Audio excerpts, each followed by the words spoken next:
If there are silver linings in the Braves playing their worst stretch of the season, dropping 7 of the last 10 and 8 of 12, is that they're still a whopping 10 games up in the National League East, and they have a chance to address any remaining concerns with a key date on the calendar looming. You're watching BPTV, Cory McCartney and Grant McAuley with you as always. And Grant, that all puts the NL East leaders firmly in the spotlight ahead of the August 1st deadline. Yeah, it does. I mean, when you're a team that has done what the Braves did, particularly since June the 1st, I mean, they put themselves in the exact position they want to be in heading into the deadline, heading into the second half. I mean, they do have a sizable lead. I talked to some of these guys before they went out on this road trip, and obviously the Milwaukee stop was an okay one. The Boston stop was a not so great one, but I mean, pretty much the impression I got was we're not trying to take our foot off the gas. We want to keep our foot on the pedal firmly because we saw what happened a year ago. And the second half is when the damage can be done. I mean, Michael Harris told me that verbatim. So I don't think that this is a case of the Braves kind of sleepwalking through their schedule. I do think it's a case of some injuries catching up with this team. And with the trade deadline looming and with some obvious needs for this club that I know we're going to talk about, it's going to be a pretty fascinating few days. And we've already seen Alex Anthopoulos go out and make a handful of moves just to try to find some depth and strengthen the bullpen. What could be ahead of us, though? We're all going to find out. So let's start with this recent stretch. I mean, obviously, I'm burying the lead here a little bit. Everyone wants to talk deadline, but I think we need to focus on this recent stretch because the offense, it's literally been middle of the road, coming in 15th in weighted run created plus, 16th in F4 and OPS. 4 regulars are hitting below league average in that run. Meanwhile, the Braves are 28th collectively in ERA, 29th by the rotation. Spencer Strider has a 5.40 ERA during the team slide. Charlie Morton is at 7.71. Bryce Elders at 7.27. There have been struggles out of the bullpen, including Rossiel Iglesias, Colin McHugh, Michael Tonkin. What's been the most concerning thing for you, though, over these last 10 games?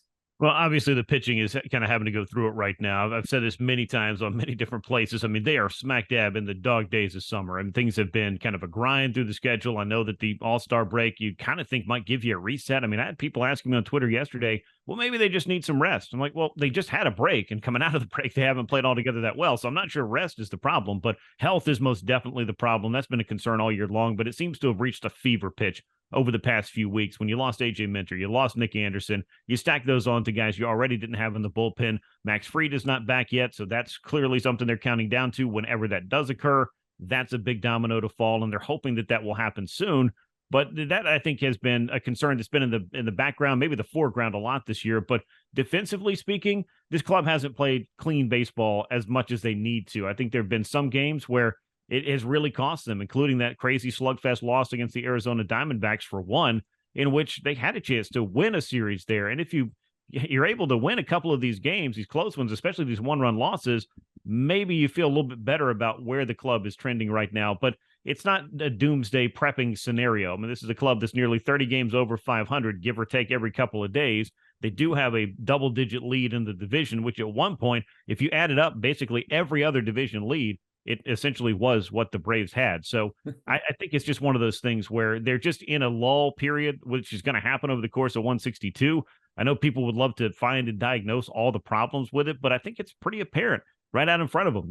Number one, they need to get healthy. Some consistency at the plate clearly would help, but we knew it wasn't going to be that June onslaught for the rest of the year and all the way through October. Hitters go through their highs and lows, but I think that what they've shown from some of the early highs and lows that they had this year is if you keep working through it, you'll find your way back to the hitter that you truly are. And I know that's an idea that Matt Olson and Austin Riley and some of the others that have really been through it this year have kept front of mind. And I think that it's helped them find their way through some lull periods. And maybe it'll help for guys like Marcell Ozuna, Eddie Rosario, and some of the others that you were mentioning. Yeah, to key in on the offensive struggles of late, I mean, Sean Murphy has most definitely cooled off since the All-Star break. He had a 166 weighted run created plus in the first half. Since then, a stretch of 35 plate appearances. His weighted run created plus is 9.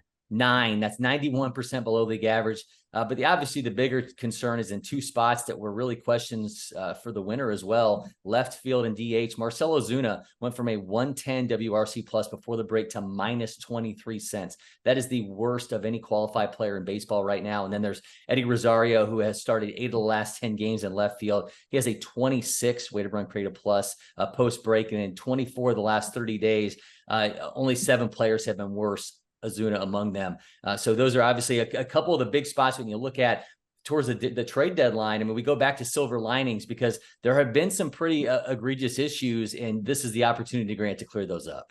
It is, and I think with Eddie Rosario, it's not just at the plate. It hasn't been what you've needed it to be in the field. There's also been some questionable games in particular. I know one that Spencer Strider was kind of on the receiving end of where, when the official scoring has a lot to do with earned runs and unearned runs, obviously, and Eddie Rosario not making a couple plays. Not only did it hurt Spencer Strider in this ERA, which I'm sure Spencer's not going to spend any time talking about, but it hurt the club's chance to win in that particular game. So, you can't rule out the fact that left field might be an upgrade possibility. Maybe we see just a little bit more Kevin Pillar in the interim, especially with Rosario so cold. That would be one way to go about it. I know for Sean Murphy, it was not going to be, I think, a breakout season from bell to bell. Remember, as we got back to the first week or so of the season when Sean only played like 3 of the first 5 or 6 games and people wondered why they traded for him. And, well, he's 0 for 10 or 0 for 12 or whatever it was. And we're kind of back in. Once you get to the All-Star break, it's a weird reset of small sample size theater, but the ones that you put out there are alarming. So you do want to see those start to correct, and I believe that they will. But when they're stacked up 2, 3, 4 deep in a lineup that had been clicking to a rate that I don't know that we've seen in the last 20 years, that is when you start to kind of notice that, hey, things aren't going quite the way that they were before. And that's how you go from a top offense in baseball to a middle of the road offense, even if you've got an MVP candidate, a guy who's maybe on pace for 50 home runs, leading the National League in RBI, to a club that's kind of, dependent on the night, having its own ups and downs game to game. And that is something that the Braves weren't really dealing with just how consistently good they were for about a 6-week stretch. So already we've seen the Braves add a pair of relievers in Pierce Johnson, left-hander Taylor Hearn. They've added Yanni Chirinos off waivers, who will make his debut Friday as a starter against the Brewers. We kind of joke that GM Alex Anthopoulos, like a real G, moves in silence, but he's hinted that the Braves may not be done, that this roster can improve. How active do you anticipate them being before August 1st at 6 p.m.? I don't know how many deals are going to get done. I threw up that little poll on Twitter a few days ago and said, I'm going to set the over-under on trades before the deadline at 2.5. And then he went out and made 2 trades in one day the next day. So it really kind of took that thought exercise and threw it out the window. And he'd already made the waiver claim for Yanni Chirinos. So, I mean, look, if you're making moves like that, making some different trades, clearly he's talking to clubs. And as he said before, this is a time of year where all 30 clubs are going to be engaged. For all the, people that might have been saying, well, why can't he get this stuff done in May? Well, nobody's engaged in these kind of talks in May. Now is the time to really, if you've done some due diligence, which I'm sure that they have, trying to identify players, also identify, the guys that may not have been available before that all of a sudden are, that you need to make that call about and maybe entice a club into making that deal. We've seen, this is going to start to kind of trickle in. Some of these players are going to come off the board. The Mets are obviously going in a certain direction. I think the Cardinals are going to be going in that direction. They've already said they're going to trade players. That's interesting because that's just not a club that does that often. I think everybody's waiting to see what the San Diego Padres do because they have had a frustrating season right there with, if not maybe a little bit worse than the New York Mets, though they didn't spend quite as much money as New York did. But what are some of these clubs that are caught in that weird place where they maybe just are ready to admit defeat until you get to the trade deadline and you have to kind of call a spade on your season? That's kind of what I'm waiting to see. So whether it's Alex Anthopoulos or anybody else, there may be some players that are going to pop up in the next, 72 hours or more where some trade talks could really get some traction. And I can't imagine that Alex Anthopoulos is going to be sitting around not being part of those talks. Yeah, look, despite the additions to the bullpen and knowing that AJ Minter should be back soon, and despite Max Fried, whose last rehab start was scratched due to illness, being very back very soon, pitching depth figures to be a major priority. Of note, one sports book sent me over odds that had Jack Flaherty, should he be moved from the Cardinals. The Braves were at the top of the list of potential next teams for him. An impending free agent who's allowed 3 or fewer earned runs in 11 of his last 13 starts. He's owed less than $2 million the rest of the way, has a postseason record. Oh, and he was also the high school teammate of one Max Fried, which would be an interesting move there. But in our fantasy GM episode last time out, I mentioned Marcus Stroman. If you're looking for the Cubs to shore things up in left field too at DH, I mean, certainly you could stay on the north side with Cody Bellinger, who has 15 homers, as plays gold glove level defense.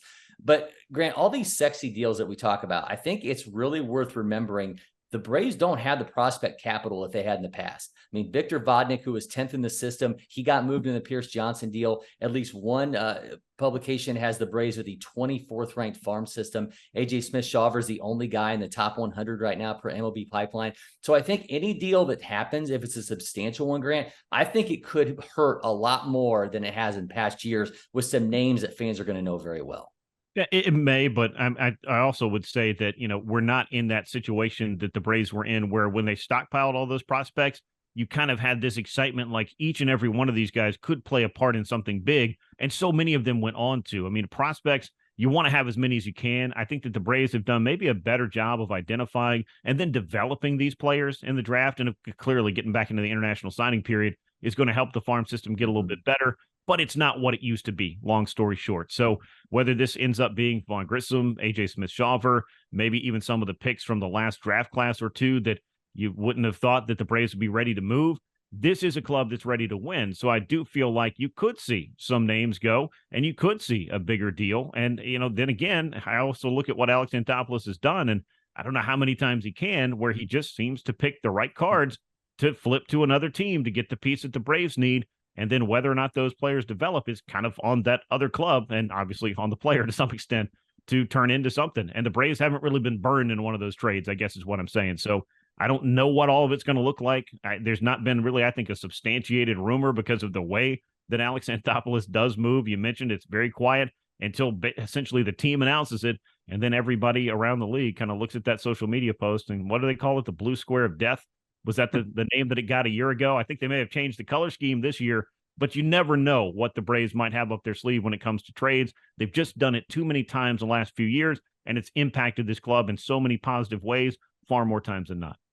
Well, amid this current slide, the Braves return home for a 6-game homestand that begins with the Brewers, includes the Angels, and looks to have a Shohei Ohtani start to cap that, by the way. But we start with Milwaukee, who the Braves obviously just saw last weekend, taking 2 of 3. The aforementioned Yanni Chirinos gets to start Friday opposite Adrian Hauser. And then it's Bryce Elder and Julio Teheran, a rematch from last weekend's series finale on Saturday. The Braves have yet to announce a starter for Sunday when the Brewers will go with Colin Ray. What's your focus on for this series? I think the big thing for the Braves, I mean, offensively, if they could get going again, I think it would take a lot of the pressure off of them, both on the pitching side and maybe even defensively, because we've seen different guys at different times. That it's not just Eddie Rosario. We've seen a couple of, plays that weren't made by Ozzie Albies, a couple of plays not made by Matt Olson, occasionally Orlando Arcia. I mean, it's just been some plays that you just look at and you're like, that's not necessarily the difference in the ball game, but it certainly doesn't help. And in some cases, maybe it has been the difference in the ball game, a difference in a key inning that keeps the door open. Particularly, I think the liner that went up the middle with Ozzie heading to second base, he wasn't able to corral it. And, the next thing you know, Justin Turner's hitting a go-ahead 2-run double that, caps a 3-run inning, and the Red Sox are able to sweep that series. And the Spencer Strider start that looked so promising kind of went by the wayside, and Pierce Johnson's Braves debut certainly went a different direction. So I guess as I look at everything through the lens of what we've seen post All-Star break, they just need to play a cleaner, more consistent brand of baseball, one that I'm sure they're capable of, one that I'm sure that they have, man-to-man or collectively looked at and said, okay, these are the things that have hurt us. These are the things we need to concentrate on. There's no panic with this club, nor does there need to be any panic with this club, but maybe a little bit more urgency in a positive way to just go out there and play more the level of baseball they're capable of playing. It just hasn't looked as clean in the second half, and I don't think there's any disputing that. Yeah, and it's cliche, but I'm sure they're going to be happy to be home. 32-19, that's the Braves' home record. No NL team has won more games at home. Only the Rays and Rangers have been better overall across baseball. Ronald Acuna Jr., and this may be the latest into any episode that I've taken to mention him, has the 5th best WRC plus in the NL at home. Matt Olson is 7th. So look for them to make some noise. And despite the overall struggles of this team over the last 10 games, Austin Riley is 13 for 41 with 6 homers and 17 RBI in that stretch. If this team is going to regain its mojo, it starts and is going to have to do it with the Stars. That begins this weekend with the Milwaukee Brewers. We've always got you covered here on BPTV, so do yourself a favor, subscribe, turn on notifications, and help spread the word. Until next time, I'm Cory McCartney. He's Graham McAuley, and we'll see you soon, Braves Country.